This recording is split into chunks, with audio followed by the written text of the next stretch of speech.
sudah menyangkut soal akidah, itu tidak bisa diganggu.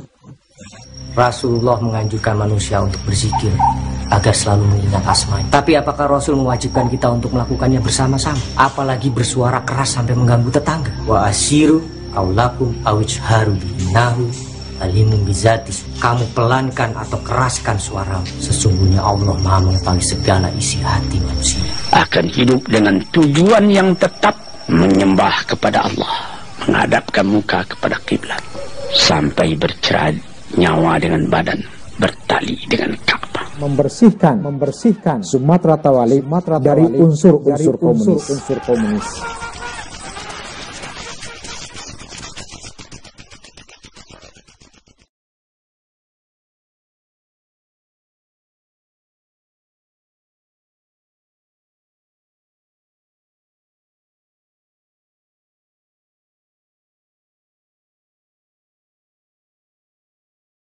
Di dalam kemunculan ulama-ulama modernis di ranah Minang, maka ada 3 nama yang penting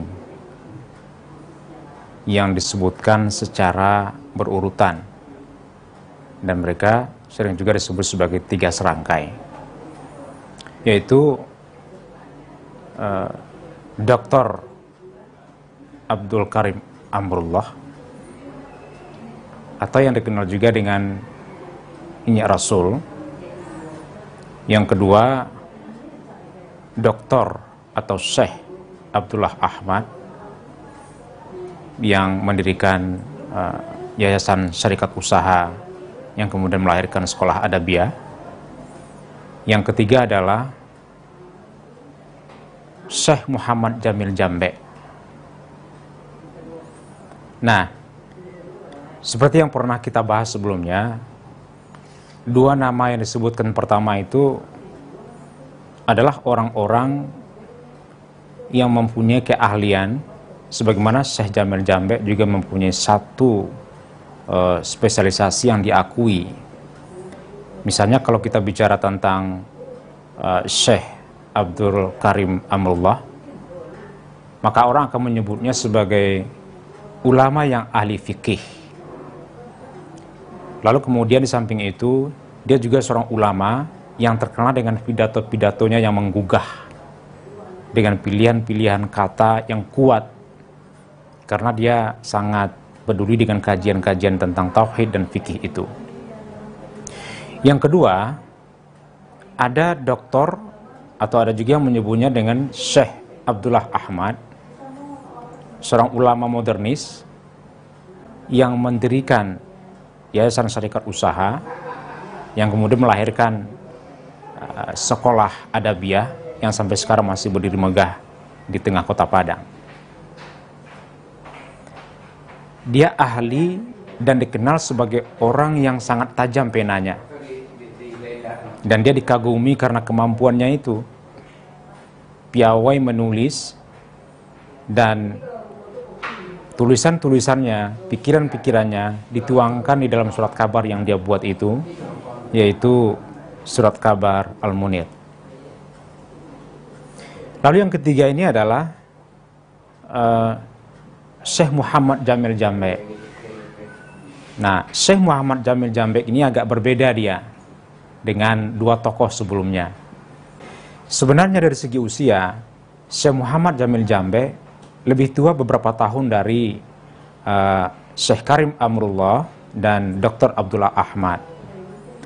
Bahkan sebenarnya Muhammad Jamil Jambe itu hanya terpaut beberapa tahun dari Syekh Ahmad Khatib Al-Minangkabawi.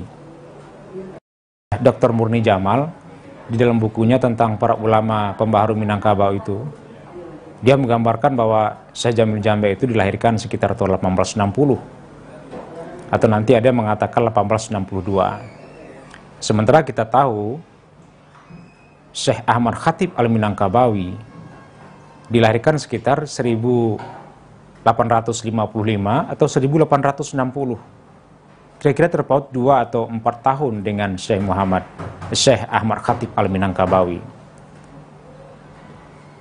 Nah, dia bernama Muhammad Jamil, dan dia mempunyai latar belakang kehidupan yang unik.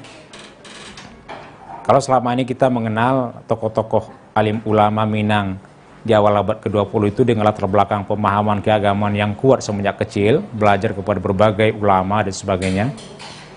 Tetapi Syekh Muhammad Jamil Jambek ini memulai kehidupan mudanya sebagai seorang parewa. Parewa itu tidak bisa dikatakan atau diidentikan dengan istilah preman sekarang. Dia berbeda, karena parewa itu memang sosok yang hidup dengan tingkat mobilitas yang tinggi di kalangan orang-orang di lapau dan di pasar mungkin. Dia akrab dengan perjudian, kemudian dia akrab dengan menyabung ayam dan sebagainya. Tetapi parewa ini bukan orang yang mengakibatkan kekacauan di tengah kehidupan sosial masyarakat. Dia mempunyai solidaritas yang tinggi kepada teman, dan malah teman itu terkadang nanti juga bisa diperlakukan lebih dari saudara sendiri karena rasa kebersamaan. Bahkan misalnya kalau ada teman yang kalah berjudi, salah satu ciri parewa adalah sampai-sampai teman yang kalah itu kehilangan segalanya, kehilangan bajunya, pakaiannya, semua uang yang dimiliki sudah hilang, tandas ketika melakukan perjudian. Nah, tetapi dalam adat parewa itu, ini teman yang kalah habis-habisan ini akan disantuni dalam tanda kutip. Dia akan diberikan baju dan diberikan ongkos sekedar untuk pulang, supaya dia bisa bertemu kembali dengan keluarganya setelah kalah habis-habisan dalam perjudian atau sabung ayam itu. Ini sifat parewa. Dan para parewa ini mereka adalah orang-orang yang pendekar, jago silat. Dan Muhammad Jamil adalah orang yang hidup dengan tipe seperti itu pada masa mudanya. Kenapa dia bisa mempunyai latar belakang kehidupan yang unik seperti itu? Karena dia adalah seorang anak yang hidup dimanjakan oleh bapaknya, karena bapaknya seorang yang terpandang di negari Kurai ketika itu. Bapaknya bernama Muhammad Saleh Datuk Malako Wali Nagari, dan dia dimanjai oleh bapaknya sedemikian rupa. Tentu saja sebagai anak yang disayangi, maka dia diberikan kemauannya, apa yang dia inginkan dalam kehidupannya, sehingga kemudian pilihan hidupnya untuk menjadi parewa itu pun mendapat legitimasi dari orang tuanya itu. Nah, tetapi kemudian Muhammad Saleh sebagai orang tua tentu tidak ingin melihat anaknya berlarut dalam kondisi tidak menentu. Maka akhirnya kemudian didoronglah oleh Muhammad Saleh, oleh Datuk Maloko ini, didoronglah Muhammad Jamil untuk belajar Islam kepada berbagai ulama yang ada di ranah Minang ketika itu. Semua ulama didatangi, termasuk Muhammad Jamil pernah belajar ke kawasan Periaman, di kawasan Kotomambang. Ada seorang ulama ketika itu yang hidup, dan dia pernah ke sana belajar ke kawasan Periaman itu. Kemudian dia belajar kepada guru-guru yang lain, yang juga termasuk diantaranya Syekh Simabu, yang terkenal dengan ulama yang sangat disegani ketika itu sebagai ulama yang sangat dipandang.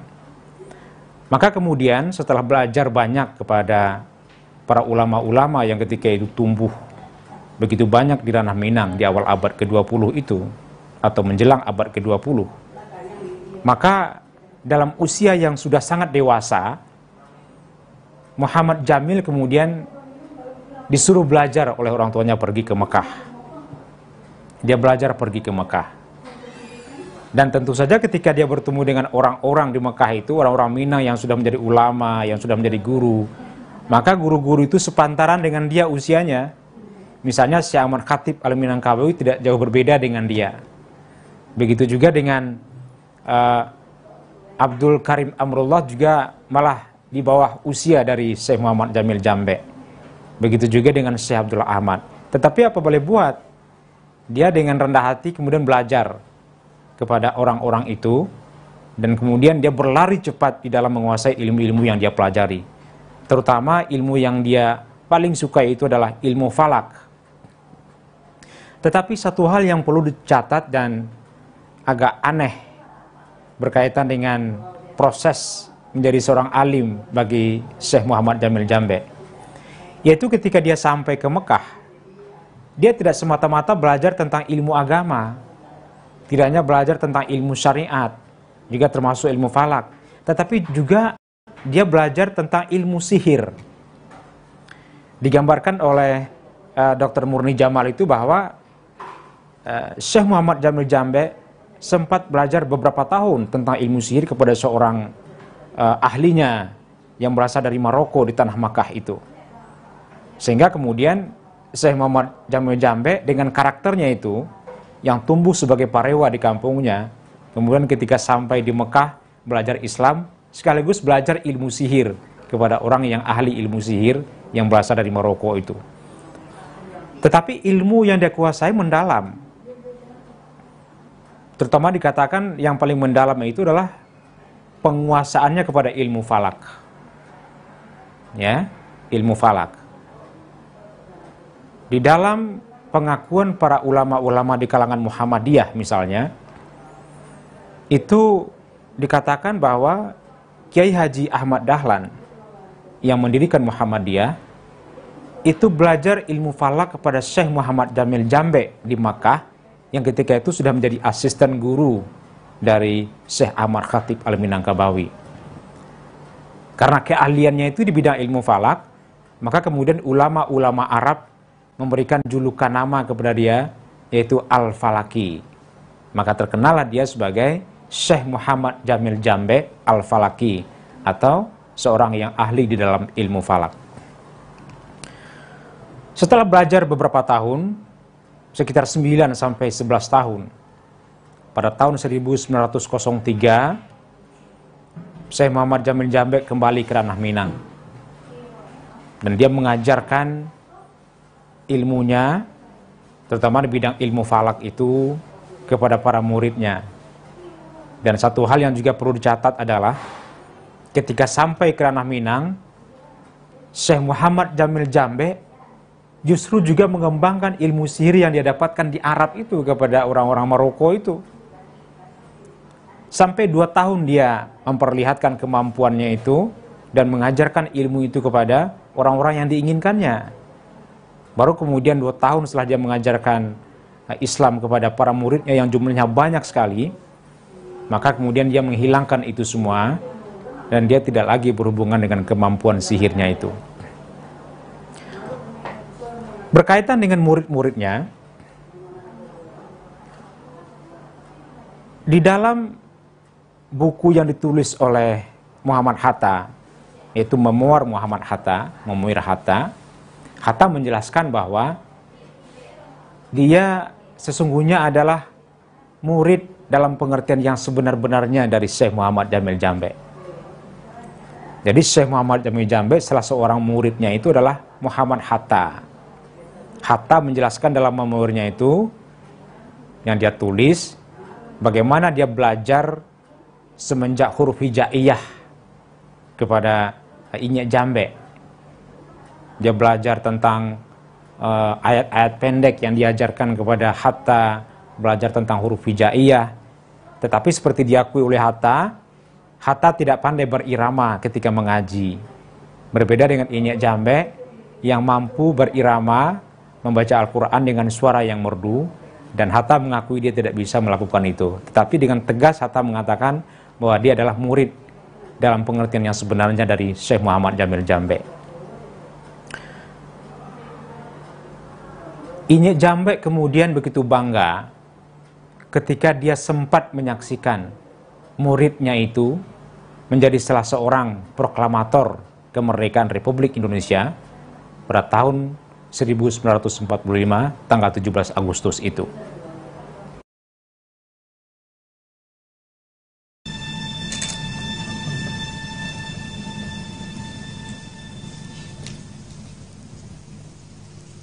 Proklamasi kami bangsa Indonesia dengan ini menyatakan kemerdekaan Indonesia. Hal-hal yang mengenai pemindahan kekuasaan dan lain-lain diselenggarakan dengan cara saksama dan dalam tempo yang sesingkat-singkatnya. Jakarta, 17 Agustus 1945,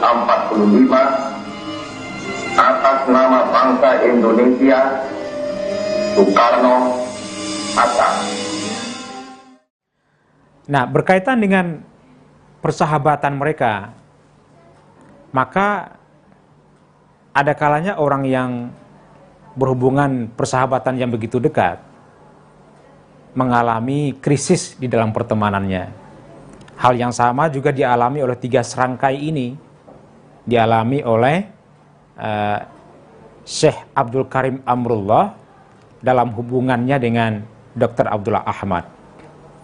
Kedua orang ini pernah mengalami krisis persahabatan, yaitu sempat terjadi perselisihan yang cukup lama antara Syekh Abdul Karim Amrullah dengan Dr. Abdullah Ahmad. Apa yang menjadi pasal perselisihan itu? Yaitu berkaitan dengan kebijakan pemerintahan kolonial Hindia Belanda, yaitu tentang Ordonansi Guru tahun 1928. Ordonansi Guru itu adalah semacam aturan yang dibuat oleh pemerintah Hindia Belanda untuk mengawasi guru-guru agama yang mengajar di sekolah supaya tidak terjadi penyebaran pemahaman yang berisi perlawanan kepada pemerintah Hindia Belanda. Maka ketika itu dibikin ordonansi guru yang isinya bahwa semua guru yang mengajar agama itu mesti mendapatkan izin dari pemerintah Hindia Belanda. Ketika itu Syekh Abdul Karim Amrullah menolak mentah-mentah. Ini tidak bisa, katanya Rasul. Kita mengajar agama kenapa mesti diatur-atur? Itu kan kewajiban kita dan kebebasan kita. Tidak boleh satupun mengatur kita dalam mengajarkan dan menyebarkan agama. Sementara Dr. Abdullah Ahmad menerima aturan itu. Tentu bisa dipahami karena Dr. Abdullah Ahmad adalah orang yang sedang mengembangkan sekolah adabiah ketika itu. Sehingga dia butuh perlindungan, dia butuh suasana yang kondusif agar sekolah adabiah bisa tumbuh berkembang. Oleh karena itu, karena penerimaan itu kemudian Dr. Abdullah Ahmad dengan adabiah adalah di antara lembaga yang mendapatkan subsidi dari pemerintah Hindia Belanda ketika itu. Nah, perlawanan ini kemudian yang diberikan oleh Dr. Karim Amrullah kemudian menimbulkan suasana yang tidak nyaman dalam hubungan keduanya. Maka kemudian Syekh Muhammad Jamil Jambe yang melihat kondisi yang tidak kondusif ini mempertemukan keduanya untuk melakukan islah, untuk melakukan rekonsiliasi atau memperbaiki hubungan kembali yang sudah retak akibat kebijakan pemerintah Hindia Belanda itu. Kita mengenal bahwa Syekh Muhammad Jamil Jambe adalah orang yang ahli dalam berdiplomasi. Dia mampu mendamaikan perselisihan di antara kedua belah pihak. Maka dipertemukanlah di dalam pertemuan-pertemuan di PGAI di Padang ketika itu untuk mendamaikan perselisihan antara keduanya. Walaupun di belakangan hari orang mengetahui bahwa Syekh Muhammad Jamil Jambe lebih condong berpihak kepada sikap yang diperlihatkan oleh Syekh Karim Amrullah dalam berhadapan dengan kebijakan pemerintah Hindia Belanda itu. Sepulang dari Mekah, Inye Jambe mengajar di kampung halamannya sendiri, yaitu di negeri Kurai. Dia mengajar di surau yang bernama Surau Tangah Sawah di negeri Kurai, dan juga mengajar di surau Kamang. Dan surau Kamang dan surau Tangah Sawah itu kemudian dikenal sebagai surau Inye Jambe sampai sekarang. Ada yang berbeda yang diperkenalkan oleh Inye Jambe dalam sistem mengajar. Dia memperkenalkan satu sistem yang kemudian ditiru dan mendapatkan apresiasi yang besar sampai sekarang. Sebagian orang terinspirasi dengan cara Inye Jambe, yaitu sebelum metode ini diajarkan atau diperkenalkan oleh Inye Jambe, para ulama ketika itu lebih banyak mengajar jamaahnya, mengajar umat lewat sistem halakah. Tentu dengan tingkat keterserapan yang terbatas dengan sistem ini. Nah, sepulangnya dari Mekah, Inye Jambe memperkenalkan sistem baru, yaitu sistem tabligh, berceramah di depan umum dengan jumlah jamaah yang begitu banyak. Dan pandangan ini atau cara ini, sistem ini, lalu kemudian dianut dan menjadi model sampai sekarang, yaitu model tabligh, menyampaikan kajian-kajian keislaman di dalam spektrum pendengar yang lebih luas dan lebih banyak. Dan cara ini kemudian ditiru sampai sekarang dan menginspirasi banyak organisasi Islam di dalam menyampaikan ajaran Islam dalam mengembangkan pandangan-pandangannya. Dalam buku ayahku, Hamka menjelaskan bahwa Inyek Jambe ini adalah orang yang tinggi besar badannya, gagah secara fisik, wajahnya dipenuhi oleh jambang. Di Minang sering disebut sebagai jambe atau jambe, karena dia berjambang itu atau berjambe itu, maka diberilah dia julukan sebagai Inyek Jambe atau Syekh Muhammad Jamil Jambe. Jambe itu adalah berewokan, yang dalam bahasa Minang adalah jambe. Dia gagah secara fisik dan punya kemampuan bela diri yang kuat. Dia berani berbicara dengan tegas, tetapi yang tidak kalah pentingnya adalah kehebatan dia secara fisik, kemudian kemampuan dia berbicara secara diplomatis, tidak membuat orang takut kepada dia, malah menyegani. Orang segan kepada Inyek Jambe ini, tidak takut tetapi segan mengagumi dia dengan segala kemampuan individu yang dia miliki, yang memperkuat karisma dia sebagai seorang ulama. Dia adalah orang yang tidak mau bersikap frontal, sebagaimana yang diperlihatkan oleh Inyek Rasul. Tentu apa yang diperlihatkan di Inyek Rasul itu tidak jelek, karena itu semuanya adalah tipikal yang berbeda antara ulama-ulama itu. Mereka memainkan perannya masing-masing, dan cara yang mereka perlihatkan antara satu sama lain adalah saling menguatkan. Kalau Inyek Rasul adalah orang yang terkenal dengan pidato-pidato yang kuat dan tegas keras, maka Inyek Jambe adalah orang yang menyampaikan ceramah-ceramahnya dengan cara yang persuasif dan tidak menyerang.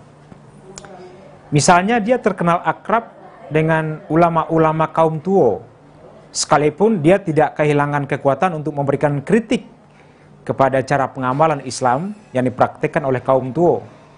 Misalnya orang mengenal bagaimana dia berteman akrab dengan Inyek Candong misalnya, atau Syekh Sulaiman Ar-Rasuli.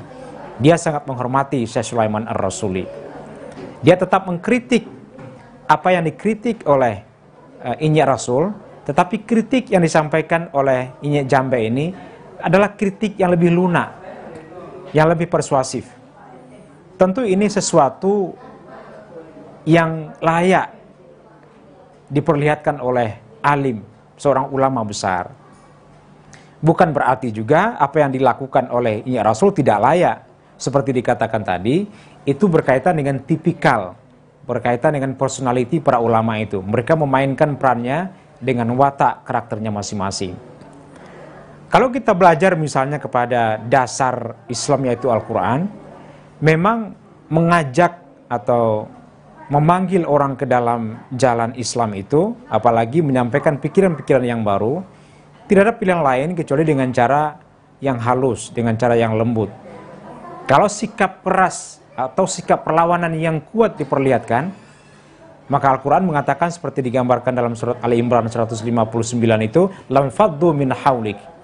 Maka orang-orang akan lari dari sekitar kita. Kalau orang sudah lari dari sekitar kita, tentu hilanglah kesempatan untuk menyampaikan pikiran-pikiran kita, untuk menyampaikan pandangan-pandangan Islam. Apalagi pandangan yang akan disampaikan itu adalah pandangan-pandangan baru menyangkut pemahaman Islam yang terus berkembang. Ini yang mesti kita pelajari dari Inyek Jambe ini. Dia berangkat sebagai seorang yang tampil di negarinya di dalam kebiasaan hidup yang bebas sebagai parewa, hidup dengan menyabung ayam dan berjudi. Tetapi kemudian jalan Islam dan hidayah menuntun dia untuk menjadi seorang ulama yang sangat disegani, sangat dikagumi, dan mempunyai ribuan murid yang tersebar di seantero ranah Minang dan bahkan dari luar ranah Minang. Dan seperti dikatakan bahwa di antara muridnya yang terkenal itu adalah Muhammad Hatta, Bapak Proklamator Republik Indonesia. Syekh Muhammad Jamil Jambek adalah orang tua yang tidak mau mengkondisikan anaknya. Dia memberikan kebebasan kepada anaknya dengan cara yang begitu terbuka untuk menempuh jalan hidup dan takdirnya masing-masing. Sebagai bukti, beliau tidak mengkondisikan agar anaknya mewarisi ilmunya, apakah dalam keulamaan yang lebih luas ataupun dalam ilmu falak yang khusus itu.